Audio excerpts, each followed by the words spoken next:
Kedutaan Besar Jepang memulangkan warga negara mereka yang ada di Indonesia sebagai respon dari angka COVID yang makin tak terkendali. Jurnalis Kompas TV Francisco Donasiano akan mengulasnya pagi ini. Francisco, jadi sebenarnya ini pemulangan yang dilakukan oleh Kedutaan Besar untuk warganya, warga Jepang di Indonesia. Dampaknya apa sebenarnya?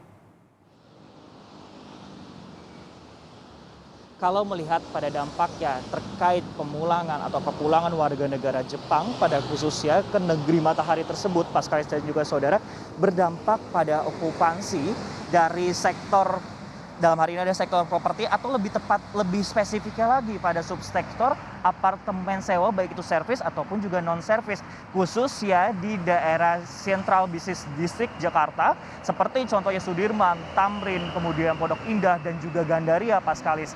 Kalau melihat atau berdasarkan pengamatan dari para konsultan, ini tingkat okupansi ini sudah mengalami penurunan sejak tahun lalu, bahkan sudah menyentuh di angka 30 hingga 40% Pascalis dan juga saudara.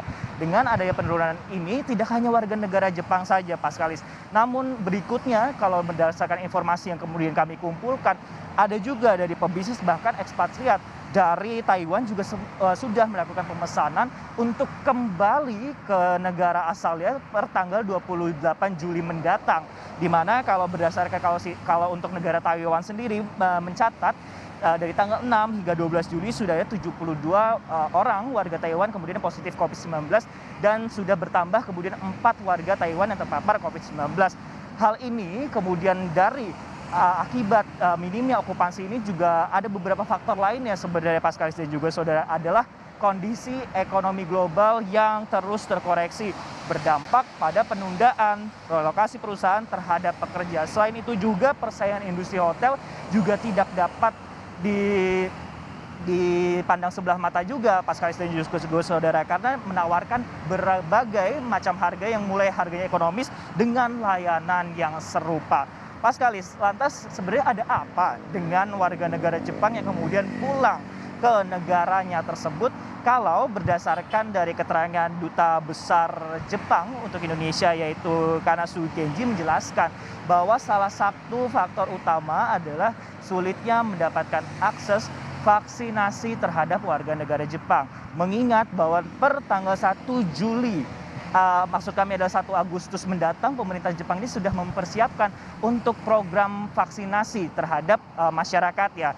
Kalau selain itu juga memang ada sejumlah faktor lain seperti adalah lonjakan kasus COVID-19 di tanah air.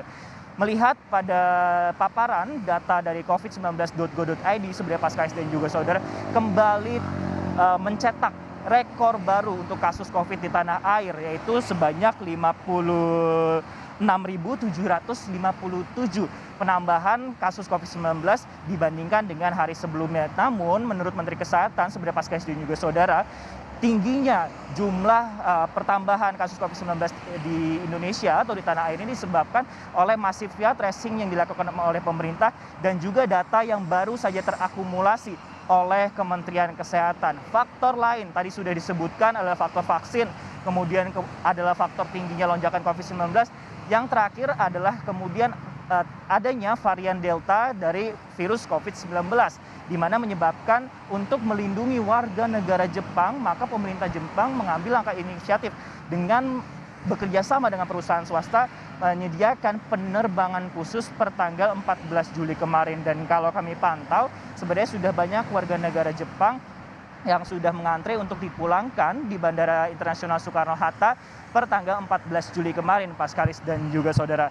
Dan kalau kita lihat untuk vaksin sendiri, kan tadi juga sudah disebutkan masalah vaksin di Indonesia sendiri sebenarnya bagaimana gambaran vaksinnya.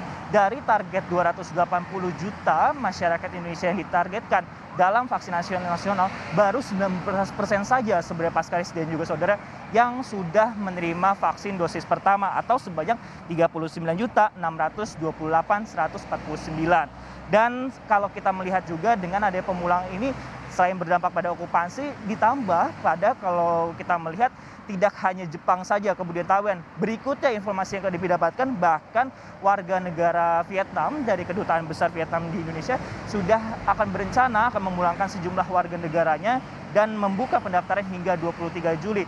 terkait adalah pemulangan warga negara, sehingga ini akan sangat berdampak beberapa ekspatriat atau warga negara asing ini dengan kepulangan mereka ke negara asalnya saja pasca insiden juga sudah menyebabkan tingkat okupansi yang menurun. Dan selain itu juga kita tidak bisa mengetahui apakah nantinya masyarakat ini akan kembali ke Indonesia, ke tanah air atau tidak. Mengingat kalau di Jepang saja sebenarnya Paskalis dan juga saudara, pemerintah Jepang sudah menetapkan dalam keadaan darurat COVID-19 di wilayah Tokyo mulai tanggal 12 Juli hingga 23 Agustus.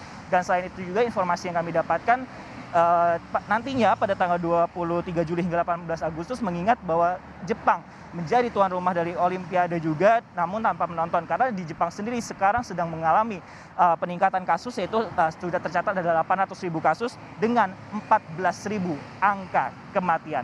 Paskalis.